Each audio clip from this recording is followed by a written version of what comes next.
đăng ký theo dõi kênh để xem thêm nhiều video mới hơn, giúp mình đạt 1000 subscribe nhé. Tống Giật vào tổ quay, phong khởi Lạc Dương trước Tống Tiến. Vì chiếm được tiên cơ nên đoàn đội Tống Giật đã mua rất nhiều bản thảo khen tạo hình cổ trang của mình đẹp để lấn át nữ chính. Bộ phim Gió nổi lên Lạc Dương, Tống Giật muốn thêm đất diễn, nhưng phía Tống Tiến không đồng ý. Đoàn đội Tống Tiến luôn chậm hơn người ta một bước, bây giờ điểm nổi bật đều bị người ta cướp sạch. Đoàn đội của Tống Tiến nổi danh kém cỏi trong việc xử lý quan hệ xã hội và kéo tài nguyên phía trên, thường xuyên kết nối không được, thỉnh thoảng còn phải để Tống Tiến đi chùi mông.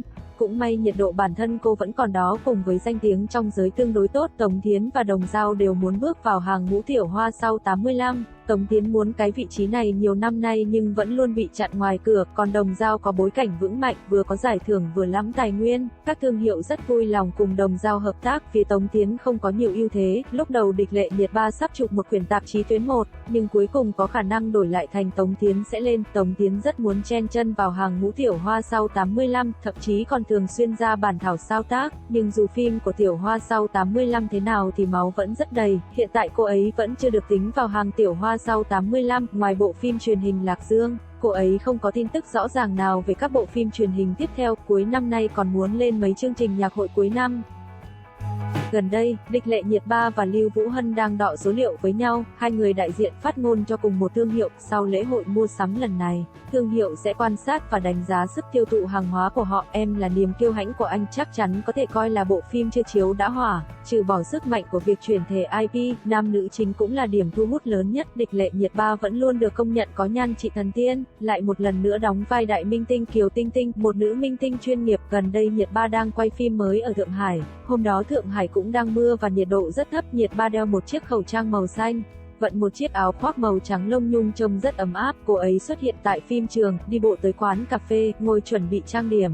Vốn dĩ nhiệt độ rất thấp, trời còn mưa, Nhiệt Ba phòng chừng đã bị cảm lạnh. Nhiệt Ba tháo khẩu trang ra xì mũi, còn ho khan vài lần. Sau khi tạo hình xong, Nhiệt Ba cởi áo khoác ngồi ngay ngắn trước bàn quay chụp. Sau khi quay xong, Nhiệt Ba nhanh chóng vận áo khoác vào chạy về phòng CAV của mình. Hy vọng Nhiệt Ba chăm sóc bản thân thật tốt, mau chóng khỏe lại. Mấy ngày gần đây Địch Lệ Nhiệt Ba có quay một VCR chúc mừng sinh nhật. Tờ báo Tin Tức Tham Khảo đã làm dấy lên nhiều cuộc thảo luận sôi nổi của nhiều cư dân mạng. Nguyên nhân rất đơn giản, trạng thái của Nhiệt Ba trong video kia đúng là một lời khó nói hết, gương mặt quá dài, cơ mặt căng cứng, bắp thịt cũng không tự nhiên, hơn nữa mặc dù đã dùng bộ lọc làm đẹp nhưng vẫn không hiệu quả, dễ dàng nhận thấy biểu hiện của tuổi tác, giá trị nhan sắc sụp đổ không nhẹ. Điều này khiến không ít cộng đồng mạng cảm thấy tiếc nuối, nhiều người còn đoán rằng Nhiệt Ba chỉnh sửa gì đó nên mới gặp tình trạng này. Tuy nhiên phải nói rằng công việc của nghệ sĩ quá bận rộn, cường độ cao, ăn ngủ không đúng nhịp sinh học nên thường gặp trạng thái mệt mỏi, việc chăm sóc da là bình thường để bảo trì nhan sắc mà thôi. Tuy nhiên nhan sắc với Nhiệt Ba chính là pháp bảo, để tồn tại, cô ấy buộc phải giữ gìn nhan sắc, nếu để nhan sắc sụp đổ thì sự nghiệp cũng chấm dứt. Địch Lệ Nhiệt Ba muốn nhận một ít phim văn nghệ, cô ấy có ý định lấy giải thưởng, muốn thông qua giải thưởng để củng cố địa vị của mình. Phim truyền hình Ngự Giao Ký, đạo diễn Chu Duệ Bân, diễn viên chính Địch Lệ Nhiệt Ba và Nhậm Gia Luân, cuối tháng 1 năm 2021 khởi quay. Bộ phim bí ẩn vĩ đại của Lý Dịch Phong lẽ ra lên kế hoạch chiếu trên đài Thượng Hải, nhưng đợi quá lâu không được lên sóng nên đã chiếu trên CCTV8. Tuy CCTV8 là kênh chuyên phim ảnh có địa vị trong dòng kênh chính thống nhưng đối tượng khán giả lại hầu như là người lớn tuổi. Nói thế không phải là phim chiếu trên CCTV8 không hot được, năm trước Hành động phá băng vẫn hot đó thôi. Chiếu phim trên CCTV8 có thể khiến các khán giả trung tuổi nhận biết Lý Dịch Phong nhiều hơn. Điều này có thể giúp người thổi kèn vào chỗ của anh ấy có thể thuận lợi tiếp tục lên sóng. Có cư dân mạng nhận xét, bộ phim bí ẩn mà vĩ đại do Lý Dịch Phong và Kim Thần đóng chính như một phiên bản hoán đổi giới tính trong phim Hàn. Lý Dịch Phong lớn rồi vẫn còn bán manh.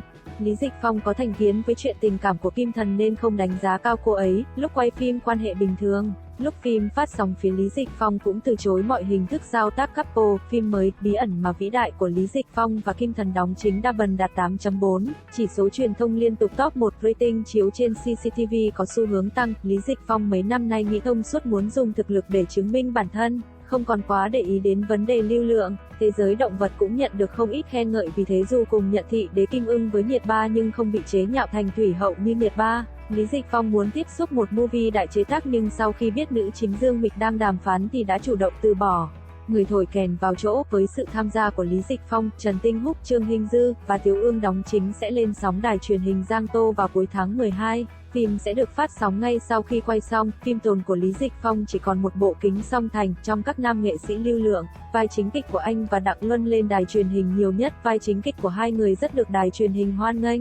Truyền hình rất thành công, đa phần Weibo của Lý Dịch Phong đều do anh ấy tự quản lý, chỉ lúc nào anh ấy bận lắm mới cần người khác đăng hộ. Nữ chính trong các bộ phim Lý Dịch Phong đóng chính mấy năm nay đều do anh ấy chủ động đề cử. Kim Thần cũng vậy. Gần đây Kim Thần tung rất nhiều bản thảo nói Lý Dịch Phong chủ động đề cử mình với đoàn làm phim để sao tác khiến phía Lý Dịch Phong rất khó chịu. Theo một nguồn tin đặt nghi vấn Trương Tân Thành đang hẹn hò với thợ chụp ảnh trong ekip của mình, hai người bắt đầu làm việc chung từ tháng 9. Nhiếp ảnh ra lần đầu tiên chụp cho Trương Tân Thành, chọn chung khách sạn, còn đăng bài toàn icon có vẻ rất hạnh phúc. Tháng 10 sau khi quay xong bộ phim Dân Quốc nọ thì Trương Tân Thành đưa cô cùng đi gặp gỡ bạn bè, đi Disneyland chơi. Trang phục livestream ngày 11 tháng 11 của Trương Tân Thành bị phát hiện trong phòng của cô. Một bình luận trên mạng xã hội nói trông cô giống Trương Tân Thành, được cô trả lời là có thể đây chính là tướng phu thê. Một bình luận khác còn tag hẳn Trương Tân Thành, vào xem vợ anh nè. Hôm nay, cô gái này đã đăng một dòng trạng thái khá ẩn ý bác bỏ tin đồn, blogger viết bậy bạ cái gì vậy, đúng là phiền, chả hiểu gì.